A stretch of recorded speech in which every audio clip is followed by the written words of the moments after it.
Hello friends, स्वागत है आपका D2S कैंपस ऑनलाइन क्लासेस में। मैं हूं दीपक चौधरी, आपका अकाउंट्स टीचर। चैप्टर हमने शुरू किया था accounting for partnership fundamentals. Topic हम कवर कर रहे थे interest on partners capital. Last class में इंटरेस्ट ऑन पार्टनर्स कैपिटल के बेस्ड हमने सारे कंसेप्ट कवर कर लिए थे और उन कंसेप्ट पे बेस्ड मैंने आपको असाइनमेंट 1.3 के कुछ क्वेश्चंस दिए थे जिसे आपने सॉल्व करना था अपने लेवल पे। ठीक है, और लास्ट क्लास में हमने कुछ क्वेश्चंस भी सॉल्व किया था। ठीक है, नाउ आज हमें करना क्या है, उन क्वेश्चंस को जो आपने सॉल्व किया हुआ है उसे आपने उन आंसर्स को आपने टैली करना है। क्लियर है? तो चलिए शुरू करते हैं असाइनमेंट 1.3। होमवर्क डिस्कस करते हैं। आज होमवर्क क्या था असाइनमेंट 1.3 का? सबसे पहला क्वेश्चन था हमारे पास क्वेश्चन नंबर 7। क्वेश्चन नंबर 7 क्या कह रहा था? From the following balance sheet of X and Y calculate interest on capital at the rate 6% per annum payable to Y for the year ended 31st March 2016। अब ध्यान से समझना, यहां पे क्या बोला था इसने कि 31st March 2016 पे ये बैलेंस शीट गिवन है। ठीक है, बैलेंस शीट में क्या गिवन है? X का कैपिटल है 50,000, Y का कैपिटल है 40,000, profit and loss appropriation account में बैलेंस कितना है? 20,000। सन्ड्री एसेट्स हमारे पास 1,10,000 का है। अब मुझे बताओ, ये जो बैलेंस शीट गिवन है वो कब का गिवन है? सर 31 मार्च 2016 का गिवन है और ये बैलेंस मेरा है क्लोजिंग बैलेंस। तो सबसे पहले क्या करना पड़ेगा? मुझे तो ओपनिंग बैलेंस फाइंड आउट करना पड़ेगा। क्लियर है? आगे क्या कह रहा है question? During the year wise drawings were rupees 15,000 and profit during the year 15-16 were rupees 30,000। अब जैसा कि मैंने आप लोगों से डिस्कस किया था कि एडिशनल इंफॉर्मेशन में अगर कोई प्रॉफिट गिवन है हमें, जैसा कि इस क्वेश्चन में हमें कितना गिवन है प्रॉफिट? 30,000, और उसके अलावा अगर बैलेंस शीट के अंदर कुछ प्रॉफिट का पार्ट अवेलेबल है, जैसा कि इस क्वेश्चन में कितना है? 20,000। दैट मींस कि आउट ऑफ 30,000 20,000 तो बैलेंस शीट में ही है, यानी कि ये प्रॉफिट रिटेन किया गया है और इस प्रॉफिट को रिटेन करने के बाद जो प्रॉफिट बचा दैट इज 10,000। 30,000 में से प्रॉफिट अभी भी रिटेन कितना है? 20,000 का प्रॉफिट रिटेन कर लिया गया है, तो बैलेंस कितना प्रॉफिट बचा? 10,000 रुपीज का। इस प्रॉफिट को पार्टनर्स के बीच में डिस्ट्रीब्यूट कर दिया हो गया। किस रेशियो में? प्रॉफिट शेयरिंग रेशियो में। किस रेशियो में? प्रॉफिट शेयरिंग रेशियो में। ठीक है, तो सबसे पहला काम क्या है हमारे इस केस में? क्वेश्चन क्या पूछ रहा है? क्वेश्चन पूछ रहा है calculate interest on capital at the rate 6% per annum payable to Y। मतलब क्या? Y को कितना इंटरेस्ट ऑन कैपिटल देना है वो हमें कैलकुलेट करना है। ठीक है, अब सबसे पहले हमें क्या करना पड़ेगा? Interest on capital find out करने के लिए Y का ओपनिंग कैपिटल फाइंड आउट करना पड़ेगा। और Y का ओपनिंग कैपिटल कैसे फाइंड आउट करेंगे? ये रहा calculation of Y's opening capital. Closing capital question में कितना गिवन था? क्लोजिंग कैपिटल क्वेश्चन में Y का था 40,000। कितना? 40,000। ठीक है, इसके बाद क्लोजिंग कैपिटल 40,000, पार्टनर ने अमाउंट विड्रॉ किया कितना? 15,000। ठीक है, लेस करेंगे क्या? Share of profit. Share of profit कितना? 10,000 का हाफ। 10,000 का हाफ क्यों? क्योंकि क्वेश्चन में प्रॉफिट शेयरिंग रेशियो गिवन नहीं है। प्रॉफिट शेयरिंग रेशियो गिवन नहीं है, यानी कि पार्टनरशिप डीड साइलेंट होता है तो प्रॉफिट शेयरिंग रेशियो क्या हो जाता है? इक्वल। ठीक है, और इस 10,000 के प्रॉफिट को ही सिर्फ डिस्ट्रीब्यूट किया गया होगा, तो इस 10,000 का कितना? हाफ, यानी कि 1/2 इस पार्टनर Y को मिला होगा। तो मैंने क्या किया? 5,000 माइनस कर दिया। 5,000 माइनस करने के बाद मुझे जो अमाउंट मिला वो क्या है? 50,000, और यही 50,000 Y का क्या रहा होगा? Opening capital. क्लियर है? अब इस 50,000 पे हमें क्या करना है? इंटरेस्ट कैलकुलेट करना था। तो interest on capital is equal to opening capital into rate by 100, 6/100। तो amount of interest on capital कितना आ गया? 3,000। क्लियर है कंसेप्ट? आशा करता हूं आपने टैली कर लिया होगा और आंसर आपके करेक्ट आए होंगे, है ना? नाउ नेक्स्ट क्वेश्चन पे चलते हैं, जो कि क्वेश्चन नंबर 13 है असाइनमेंट 1.3 का ही। क्वेश्चन क्या कह रहा है? X and Y are partners sharing profit and losses in the ratio 2:3 with capital of rupees 12,000 and rupees 6,000 respectively. The partnership deed provides for interest on capital at the rate 6% per annum even if it involves the firm in loss and the profits of the year are rupees 900. Profit कितना है? rupees 900। और question क्या कह रहा है? हमें interest on capital देना ही है, भले ही फर्म किस में चला जाए, लॉस में चला जाए। इंटरेस्ट ऑन कैपिटल प्रोवाइड करने के बाद भी अगर फर्म लॉस में चला जाता है तो भी हमें इंटरेस्ट ऑन कैपिटल देना है। अब मुझे बताओ ये कौन सा सिचुएशन हुआ? सर ये सिचुएशन 3 हुआ। सिचुएशन 3 क्या कहता था कि interest on capital is considered as charge against profit. और चार्ज अगेंस्ट प्रॉफिट में क्या बताया था मैंने आपको कि इंटरेस्ट ऑन कैपिटल हमें देना ही है, भले ही इसकी वजह से फर्म किस में चला जाए, लॉस में चला जाए। तो सबसे पहले तो देखते हैं इंटरेस्ट ऑन कैपिटल बनेगा कितना फर्म का। ठीक है, इंटरेस्ट ऑन कैपिटल 12,000 एक्स का कैपिटल है और 6,000 वाई का कैपिटल है। अगर मैं 6% के रेट से, ठीक है, 6% के रेट से अगर मैं इंटरेस्ट कैलकुलेट करूं तो कितना आएगा? एक्स का इंटरेस्ट कितना आएगा चेक करते हैं। एक्स का इंटरेस्ट आएगा 72, 720 और वाई का इंटरेस्ट आएगा 360, है ना। तो ये कितना आ जाएगा सर? 1080। ये इंटरेस्ट ऑन कैपिटल आ गया। ठीक है, अब इंटरेस्ट ऑन कैपिटल ये आ गया कितना? 1080। और फर्म के पास प्रॉफिट कितना है सर? सिर्फ 900। यानी कि अगर हम इंटरेस्ट ऑन कैपिटल दे देते हैं तो फर्म चली जाएगी लॉस में। क्लियर है? अब फर्म को तो प्रॉफिट है नहीं extra, means interest on capital is more than available profit. ठीक है, इस केस में हम profit and loss appropriation account बनाएंगे या प्रॉफिट एंड लॉस अकाउंट बनाएंगे? बहुत बढ़िया, प्रॉफिट एंड लॉस अकाउंट बनाएंगे। तो सबसे पहले मैंने क्या किया सर? सबसे पहले आपने इंटरेस्ट प्रॉफिट बिफोर इंटरेस्ट को ट्रांसफर कर दिया, बनाया profit and loss account for the year ended. Year ended कुछ गिवन है? नहीं, क्वेश्चन में गिवन नहीं है ना। तो प्रॉफिट ट्रांसफर कर दिया 900 रुपीज। इसके बाद इंटरेस्ट ऑन कैपिटल दिया एक्स का 12,000 पे 6%, 720, वाई को दिया 6,000 पे 6%, 360। अब ये टोटल कर दिया मैंने डेबिट साइड को 1080। सेम अमाउंट आ गया मेरा क्रेडिट साइड में। आउट ऑफ 900 मेरा 180 क्या हो गया? एक्चुअल लॉस, जिसे मैंने डिस्ट्रीब्यूट कर दिया पार्टनर्स के बीच में। किस रेशियो में? 2:3 में। किस रेशियो में? 2:3, जो कि क्या है? पार्टनर्स के बीच का प्रॉफिट शेयरिंग रेशियो है। ठीक है, चलो नेक्स्ट क्वेश्चन पे चलते हैं। नेक्स्ट क्वेश्चन था क्वेश्चन नंबर 14। ठीक है, क्वेश्चन नंबर 14 क्या कह रहा है? Girish and Satish are partners in a firm. Their capitals on 1 April 2013 were rupees 5,60,000 and rupees 4,75,000। ठीक है, respectively. On August 1, 2013, they decided that their capital should be rupees 5 lakh each. कब decide कर रहे हैं ये? 1 अगस्त 2013 को कि क्या इनका कैपिटल जो है, दोनों का कैपिटल जो होना चाहिए वो 5 लाख होना चाहिए। ठीक है, अलग अलग, मतलब गिरीश का भी 5 लाख होना चाहिए और सतीश का भी 5 लाख होना चाहिए। क्या कह रहा है आगे? The necessary adjustment in the capital was made by introducing or withdrawing cash. जो भी एडजस्टमेंट होगा वो किस तरह से किया जाएगा? अब जिसका कैपिटल 5 लाख से ज्यादा है वो कैपिटल विड्रॉ कर लेगा और जिसका कैपिटल 5 लाख से कम है वो एडिशनल कैपिटल इंट्रोड्यूस करेगा। आगे क्या कहता है? Interest on capital is allowed at the rate 6% per annum. Interest on capital किस रेट से दे रहे हैं? 6% पर एनम के रेट से। You are required to compute interest on capital for the year ended 31 March 2014। अब करना क्या है, ध्यान से समझना। ये चार्ट एक छोटा सा प्रिपेयर किया। स्टार्ट कब हो रहा है ये? 1 अप्रैल 2013 को। 1 अप्रैल 2013 को बुक्स शुरू हो रहा है और बुक्स क्लोज कब हो रहा है? 31 मार्च 2014 को। एक्स का कैपिटल, एक्स है कौन है? पार्टनर का क्या नाम है? गिरीश एंड सतीश। ठीक है, तो गिरीश का कैपिटल स्टार्टिंग में कितना था? 5,60,000। कितना था? 5। इसको ठीक से लिख लेते हैं पहले। 5,60,000 इसका कैपिटल था, ओपनिंग कैपिटल। ठीक है, तो ना यहां पे इसका कैपिटल हो गया 5,60,000। ठीक है, अब क्या कह रहा है कि 1 अगस्त 2013 को इन्होंने डिसाइड किया कि इनका कैपिटल कितना होना चाहिए? 5 लाख होना चाहिए। क्लियर है? कितना होना चाहिए? 5 लाख होना चाहिए। अब मुझे बताओ, इसका कैपिटल पहला चेंज इसने क्या किया होगा? 60,000 विड्रॉ कर लिया होगा। अमाउंट कितना विड्रॉ कर लिया होगा? 60,000 1 अगस्त को, क्योंकि इसका कैपिटल ज्यादा था। अब इसका कैपिटल 5,60,000 जो था वो बिजनेस में कितने पीरियड के लिए था?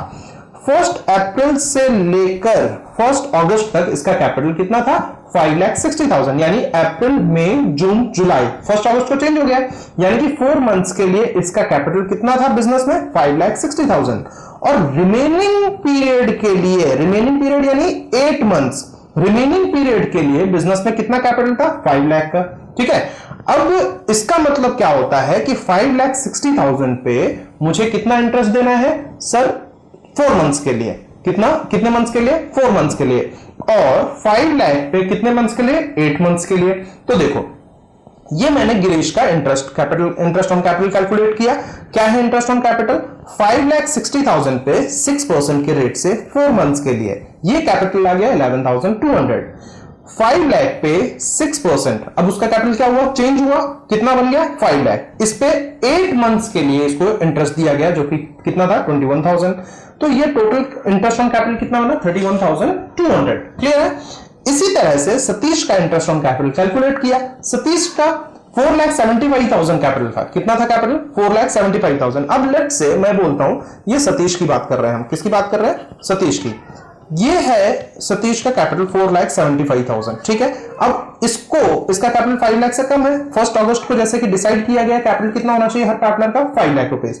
तो इसने क्या किया होगा, 5 लाख रुपीज अपना कैपिटल बनाने के लिए इंट्रोड्यूस किया होगा 25,000 का एडिशनल कैपिटल। क्लियर है। इसका मतलब इसका कैपिटल जो था 4,75,000, अगर मैं बात करूं तो 4 मंथ्स के लिए इसका कैपिटल बिजनेस में कितना था, 4,75,000। और रिमेनिंग मंथ्स के लिए इसका कैपिटल कितना था, जो कि 8 मंथ था, इसका 8 मंथ्स के लिए कैपिटल कितना था, 5 लाख। क्लियर है। इसी पे बेस हम इस पे इंटरेस्ट निकालेंगे। तो 4,75,000 पे 6% के रेट से 4 मंथ्स के लिए 9,500 इंटरेस्ट कैलकुलेट कर लिया।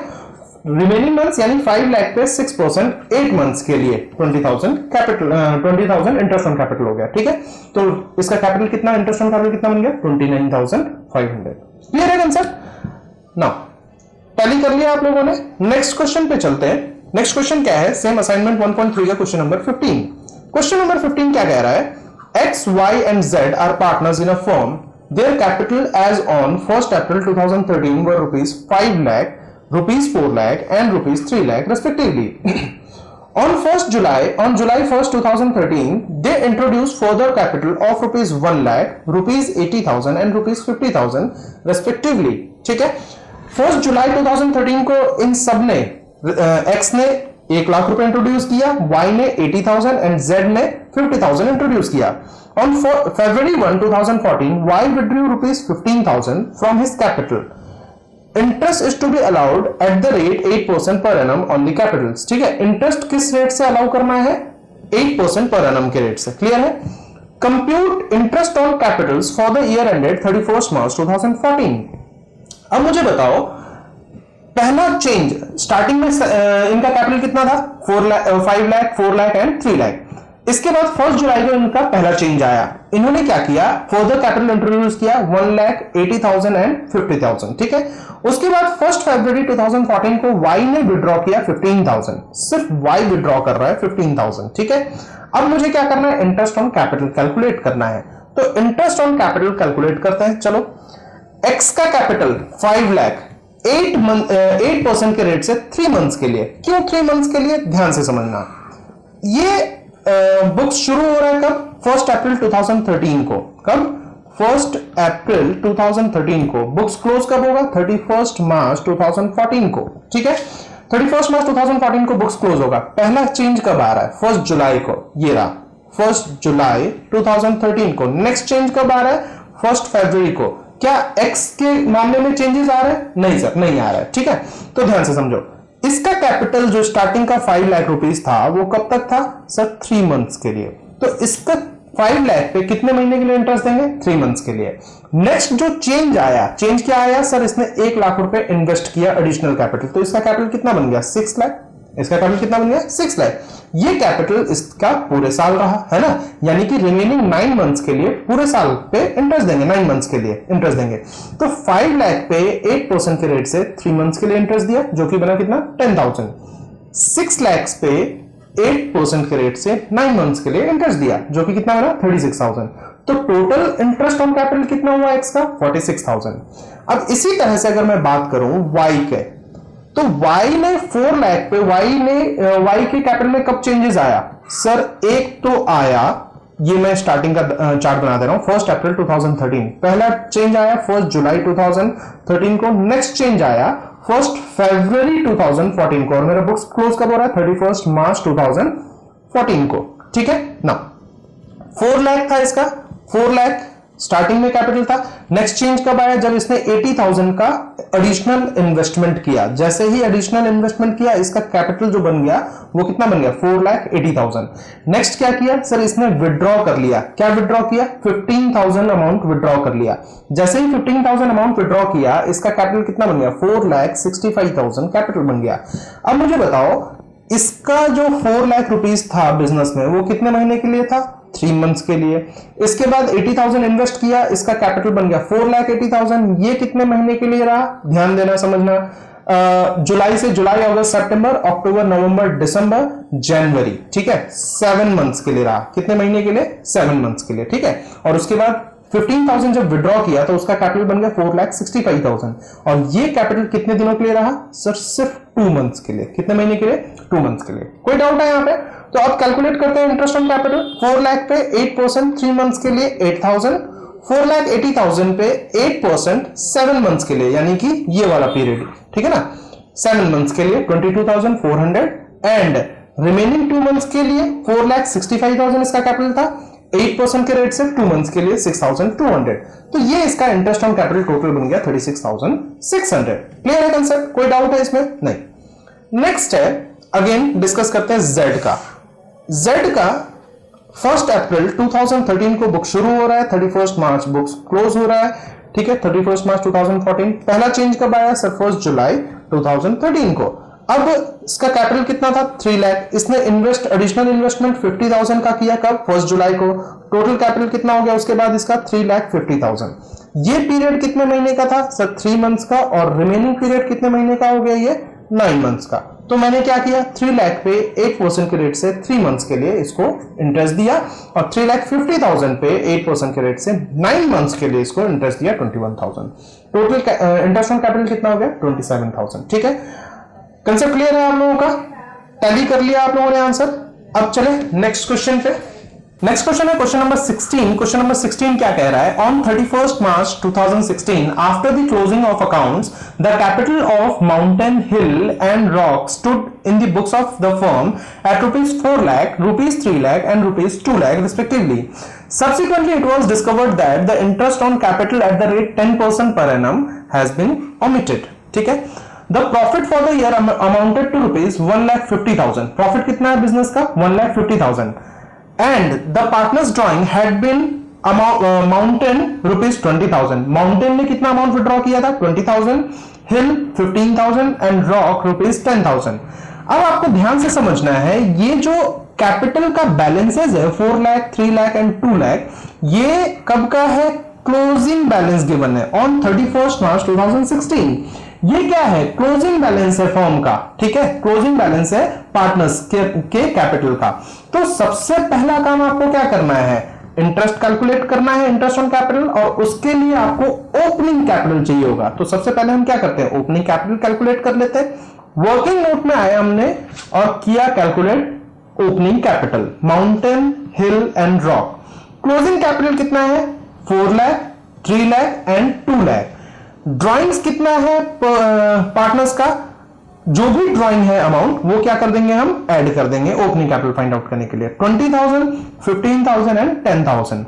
लेस किया हमने share of profit equal ratio में। क्यों इक्वल रेशियो में? क्योंकि सर पार्टनरशिप डीड साइलेंट है। ठीक है, तो 50,000 प्रॉफिट शेयरिंग रेशियो, इसका profit share of profit 50,000 and 50,000। मेरा ओपनिंग कैपिटल आ गया 3,70,000, 2,65,000 and 1,60,000। These are the opening capitals. अब क्या करेंगे? इंटरेस्ट ऑन कैपिटल कैलकुलेट कर लेंगे। माउंटेन का 3,70,000 पे 10% के रेट से 37,000, हिल का 2,65,000 पे 10% के रेट से 26,500 एंड रॉक का 1,60,000 पे 10% के रेट से 16,000। सर इसमें जो ड्राइंग्स है, ड्राइंग्स का इंपैक्ट हमारे इंटरेस्ट ऑन कैपिटल पे क्यों नहीं पड़ रहा है? ध्यान से समझना, यहां पे कैपिटल विड्रॉ नहीं कर रहा है। कैपिटल, एडिशनल कैपिटल इंट्रोड्यूस नहीं कर रहा है, ना ही कैपिटल विड्रॉ कर रहा है। ड्यूरिंग द ईयर जो सैलरी के रूप में मिलता है, इंटरेस्ट ऑन कैपिटल के रूप में मिलता है, शेयर ऑफ प्रॉफिट के रूप में मिलता है जो अमाउंट, वो अमाउंट विड्रॉ किया जा रहा है यहां पे। अगर वो अमाउंट विड्रॉ किया जा रहा है तो उसकी वजह से कैपिटल पे कोई इफेक्ट, जो अमाउंट ऑफ कैपिटल होता है ओपनिंग कैपिटल, उस पर कोई इफेक्ट पड़ता नहीं है, जो कि जिसपे हमें इंटरेस्ट ऑन कैपिटल देना पड़ता है। क्लियर है? तो इसी वजह से इन ड्रॉइंग्स का, यानी कि 20,000 का, 15,000 का या फिर 10,000 के ड्रॉइंग्स का ओपनिंग कैपिटल पे कोई इफेक्ट नहीं पड़ रहा है, यानी कि इंटरेस्ट ऑन कैपिटल कैलकुलेट करने के लिए इसका कोई इफेक्ट नहीं पड़ रहा है। क्लियर है कंसेप्ट? ठीक है, चलते हैं नेक्स्ट क्वेश्चन पे। नेक्स्ट क्वेश्चन था हमारा क्वेश्चन नंबर 17। क्वेश्चन नंबर 17 क्या कह रहा है? A, B and C were partners in a firm having capital of rupees 2 lakh, rupees 2 lakh and rupees 80,000 respectively on 1st April 2015. Their current account balances were A rupees 20,000, B rupees 10,000, C rupees 5,000 debit. According to the partnership deed, the partners were entitled to interest on capital at the rate 10% per annum. B, being the working partner, was also entitled to a salary of rupees 6,000 per quarter. ध्यान से समझना, per quarter बोला था यहाँ पे। The profits were to be divided as the first 60,000 in proportion to their capital. और capital का proportion क्या है यहाँ पे? अगर मैं बात करूं 5:2, ठीक है। प्रोपोर्शन क्या है? 2 lakh is to 2 lakh is to 80,000, ठीक है। डिवाइड कर देंगे हम 4 से, 40,000 से, ये मेरा आ जाएगा 5:2। Next rupees 1 lakh in the ratio 4:3:1 and remaining profit to be shared equally. The firm made a profit of rupees 2,80,000 for the year ended 31st March 2016 before charging any of the above items. Prepare profit and loss appropriation account and pass necessary journal entry for appropriation of profits. तो सबसे पहले क्या करते हैं? तो सबसे पहले हम क्या करते हैं? जर्नल एंट्री पास कर देते हैं, ठीक है। जर्नल एंट्री, प्रॉफिट को मैंने ट्रांसफर कर दिया, profit and loss account debit to profit and loss appropriation account 2,80,000, being net profit transfer to profit and loss appropriation account. After that interest on capital हम प्रोवाइड करते हैं, profit and loss appropriation account debit to A's current account, B's current account and to C's current account. ध्यान से समझना, मैंने आप लोगों को बताया था कि interest on capital in case of fixed capital account method maintain by partners, यहां पे क्या बता रहा है? पार्टनर का कैपिटल अकाउंट बैलेंसेस भी बता रहा है और पार्टनर का करंट अकाउंट बैलेंसेस भी बता रहा है। इसका मतलब कि इनका कैपिटल, ये जो पार्टनर्स कैपिटल मेंटेन कर रहे हैं वो कौन सा मेथड फॉलो कर रहे हैं? फिक्स्ड कैपिटल अकाउंट मेथड, ठीक है। Fixed capital account method maintain कर रहे हैं, तो इसकी वजह से हम क्या करेंगे? जो भी इंटरेस्ट ऑन कैपिटल, सैलरी, ये सारी चीजें हम कहां ट्रांसफर कर देंगे? सारे का सारा करंट अकाउंट में ट्रांसफर करेंगे। क्लियर है? तो इसलिए ये जो भी interest on capital, salary, commission, ये सारी चीजें दी जाएंगी वो करंट अकाउंट के थ्रू एंट्री पास होंगी, ठीक है। इसलिए profit and loss appropriation account debit to A's current account, to B's current account and to C's current account. Interest on capital provide कर दिया 20,000, 20,000 एंड 8,000, टोटल अमाउंट आ गया 48,000। Clear है? After that salary देना था मुझे बी को, तो B P and L appropriation account debit to B's current account 24,000, क्योंकि 6,000 पर क्वार्टर बोला था, याद हुआ आप लोगों को? यहाँ पे मैंने कंसिडर भी कराया था आप लोगों को 6,000 पर क्वार्टर, ठीक है ना। इसके बाद रिमेनिंग प्रॉफिट को डिस्ट्रीब्यूट कर दिया। ये रिमेनिंग प्रॉफिट डिस्ट्रीब्यूट करने के लिए उससे पहले मैं क्या करूंगा? एक profit and loss appropriation account बना लूंगा, ठीक है। प्रॉफिट एंड लॉस एप्रोप्रिएशन में प्रॉफिट ट्रांसफर कर दिया, इसके बाद इंटरेस्ट ऑन कैपिटल ट्रांसफर कर दिया, as current account, B's current account, C's current account, ठीक है। फिर बी को सैलरी दे दिया 24,000। रिमेनिंग प्रॉफिट बचा कितना मेरा? सर 2,08,000, 2,80,000 क्रेडिट टोटल डेबिट में डाल दिया, बैलेंसिंग फिगर इसमें से माइनस कर दिया, मेरा 2,08,000 मेरा क्या आ गया? बैलेंसिंग फिगर, ठीक है। बैलेंसिंग फिगर आ गया 2,08,000। अब इसे डिस्ट्रीब्यूट करने के लिए मेरे पास कुछ क्या है? कंडीशंस हैं। ये 3 कंडीशंस मुझे फॉलो करने हैं, जिसके लिए मैं क्या प्रिपेयर करूंगा? Working note. क्या बनाऊंगा मैं? Working note. Distribution of profit, 3 partner है A, B and C. Available profit मेरा कितना है? 2,08,000। कहां से आया? ये अमाउंट 2,08,000, ये प्रॉफिट है, ठीक है। 2,08,000 मैंने क्या किया?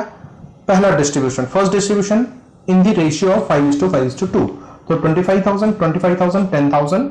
सेकंड रिमेनिंग प्रॉफिट कितना बच गया मेरे पास? 1,48,000। Second distribution in the ratio 4:3:1, question में गिवन है 1 लाख का 50,000, 37,500 एंड 12,500। नेक्स्ट रिमेनिंग प्रॉफिट मेरा कितना है 48,000 और उसको मुझे क्या करना है इक्वली डिस्ट्रीब्यूट करना है 16,000 16,000 16,000 इसका टोटल किया मैंने टोटल आ गया मेरा 91,000 टोटल आ गया बी का 78,500 एंड टोटल आ गया 38,500 क्लियर है ये ना। अब मुझे करना क्या है इस अमाउंट को मैंने क्या किया P&L एप्रोप्रिएशन में ट्रांसफर कर दिया 91,000 78,500 एंड 38,500 क्लियर है कंसेप्ट ना। अब आप क्या करना है वीडियो पॉज करके आंसर को नोट करना है अगर नहीं किया हुआ है तो, और कर लिया है तो टैली कर लेना है। ठीक है चलते हैं नेक्स्ट क्वेश्चन पे। Next question is question number 18। Question number 18 क्या कह रहा है A and B contributed rupees 4 lakh and rupees 3 lakh respectively as their capital. They decide to allow interest on capital at the rate 8% per annum. Their respective share of profit is 3:2 and the profit for the year ended is rupees 42,000 before allowing for interest on capital. Show the distribution of profit where there is no agreement except for interest on capital and where there is a clear agreement that the interest on capital will be allowed even if it involves the firm in loss. दो situation हमारे पास given है। पहला situation में सिर्फ बोल रहा है कि इंटरेस्ट ऑन कैपिटल देना है, उसके अलावा कुछ नहीं बोल रहा है। ठीक है, लेकिन सेकंड सिचुएशन में क्या बोल रहा है, हमें इंटरेस्ट ऑन कैपिटल देना ही है भले ही फर्म किसमें चला जाए, लॉस में चला जाए। ठीक है, तो दोनों केसेस को कंसीडर करते हैं। अब उसको कंसीडर करने से पहले सबसे पहले हमें देखना क्या है कि टोटल इंटरेस्ट ऑन कैपिटल जा कितना रहा है। तो जा कितना रहा है देखते हैं। ए का कैपिटल है 4 लाख, बी का कैपिटल है 3 लाख, इंटरेस्ट ऑन कैपिटल देना है 8% के रेट से। तो ए को कितना इंटरेस्ट ऑन कैपिटल देना है सर 3,000 या 32,000। इंटरेस्ट ऑन कैपिटल कितना देना है 32,000। ठीक है, और बी को कितना देना है 24,000। तो मेरा इंटरेस्ट ऑन कैपिटल कितना बन गया टोटल 56,000। कितना बन गया 56,000 और मेरे पास अवेलेबल प्रॉफिट कितना है 42,000। इसका मतलब मेरा अवेलेबल प्रॉफिट कम है in comparison to appropriation of profit और in comparison to interest on capital. That means मुझे अवेलेबल प्रॉफिट को एज इंटरेस्ट ऑन कैपिटल देना है किस रेशियो में, इंटरेस्ट ऑन कैपिटल के रेशियो में, जो कि क्या बन रहा है 4:3, जो कि क्या बन रहा है 4:3। तो चलिए अब मेरे पास प्रॉफिट तो अवेलेबल है ही, तो मैं क्या प्रिपेयर करूंगा profit and loss appropriation account. मैंने प्रिपेयर किया प्रॉफिट एंड लॉस एप्रोप्रिएशन 42,000। अब क्रेडिट में डाल दिया टोटल। अब 42,000 को 4:3 में 42,000 का 4/7 पार्ट 24,000 मैंने ए को दिया और 18,000 बी को दे दिया। ठीक है ना। अब देखो ये क्या कैलकुलेट किया था यहाँ पे कि 32,000 एंड 24,000 आपको वर्किंग नोट में शो कर देना है interest on capital. In this case, interest on capital is more than available profit. Hence, available profit will be distributed in the ratio of interest on capital, that is 4:3. Clear है concept? Now, second case पे चलते हैं। second case, अब मुझे बताओ मेरे पास available profit 42,000 है, लेकिन अगर मैंने इंटरेस्ट ऑन कैपिटल पूरा दे दिया तो मुझे फर्म को क्या हो जाएगा लॉस, फर्म को लॉस हो जाएगा। उस केस में फर्म को क्या प्रिपेयर करना है, मुझे क्या प्रिपेयर करना है sir profit and loss account, ना कि P&L एप्रोप्रिएशन। तो ये बनाया प्रॉफिट एंड लॉस अकाउंट।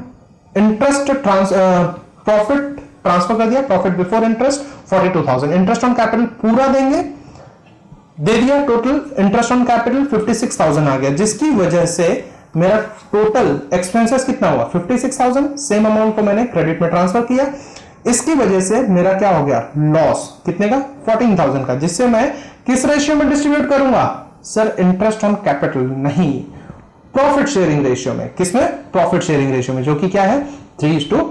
तो 14,000 का 3/5 पार्ट मैंने किसको दे दिया ए को, और बी का 14,000 का 2/5 पार्ट लॉस शेयर कर दिया। क्लियर है कंसेप्ट, क्लियर है ना। टैली कर लेंगे आप इस क्वेश्चन को भी। ठीक है, नेक्स्ट क्या है, नेक्स्ट है क्वेश्चन नंबर 19। क्वेश्चन नंबर 19 क्या कह रहा है, On 1st April 2013, Bridge and Nandan entered into partnership to construct toilets in the government girls schools in the remote areas of Uttarakhand. They contributed capital of rupees 10 lakh and rupees 15 lakh respectively. Their profit sharing ratio was 2:3. The interest allowed on capital as provided in the partnership deed was 12% per annum. During the year ended 31st March 2014, the firm earned a profit of rupees 2 lakh.